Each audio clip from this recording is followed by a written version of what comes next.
দয়াল শেষে ঠাকুর সকালবেলা পার্লারে এসে বসেছেন। নদিয়া থেকে একজন স্বামী মহারাজ এলেন, এসে ঠাকুরকে প্রণাম করলেন।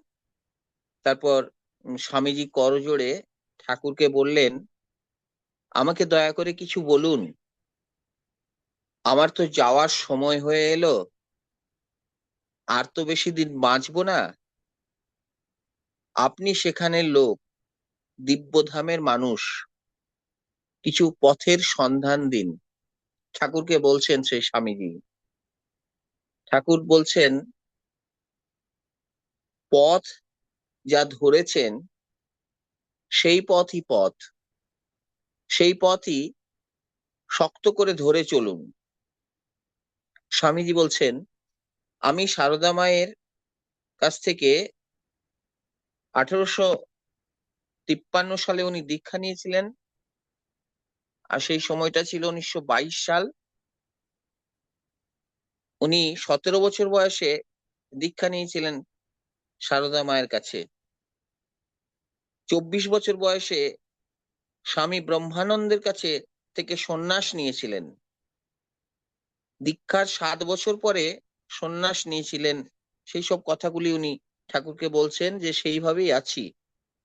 ঠাকুর বলছেন যে সন্ন্যাস বলতে আমি বুঝি ইষ্টে বা প্রিয় পরমে সম্যকভাবে তাঁর ধ্যান ধারণা, ক্রিয়াকর্ম, ইচ্ছা ও নির্দেশ ইত্যাদির বিহিত অনুশীলনের মাধ্যমে যোগযুক্ত থাকা, তার মনোজ্ঞ হওয়া, তার ভাবে ও রঙে রঙিল হয়ে ওঠা।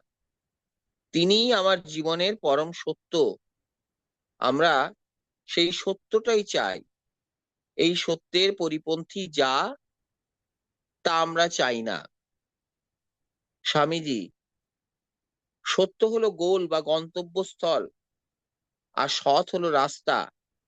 আপনি কি বলেন? ঠাকুরকে জিজ্ঞাসা করছেন। ঠাকুর বলছেন যে সতের ভাবই হলো সত্য, সতের ভাবই টেনে নিয়ে যায় সত্যের দিকে। সত্য কথাটা এসেছে অস ধাতু থেকে, যার মানে হলো বিদ্যমানতা। আসল কথাই হচ্ছে করা। যা করা যায় তাই হওয়া যায়। আরেকটি দিনের কথা, 15ই জুলাই 1962। প্রিয় পরম ঠাকুর পার্লারে বসে আছেন। প্রফুল্লদা বললেন যে এনার্জি বা শক্তিকে যত বাড়ানো যায় ততই ভালো।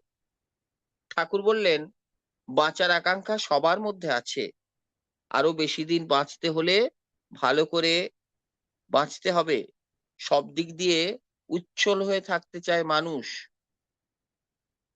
আর এটা যখন ডাল বা নিথর হয়ে যায়, তখন আমরাও নিস্তেজ হয়ে যাই। তাই করাই পাওয়ার জননী। যত উদ্দীপ্ত থাকা যায় ততই ভালো। উদ্দীপ্ত যত থাকা যায় তত আমাদের মধ্যে ডিপ্রেশন বা অবসাদও তত কমে যায়। জয়গুরু। প্রিয় পরম আমাদের এইভাবে বিভিন্ন কথায় কথায়, প্রতিটি পংক্তিতে এইভাবে জীবনের শিক্ষা দিয়ে গেছেন কথাবার্তার মধ্যে দিয়ে। জয়গুরু।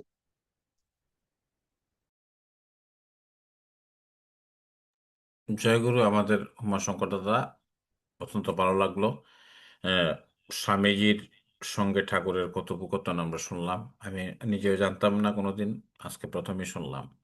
জয়গুরু। জয়গুরু।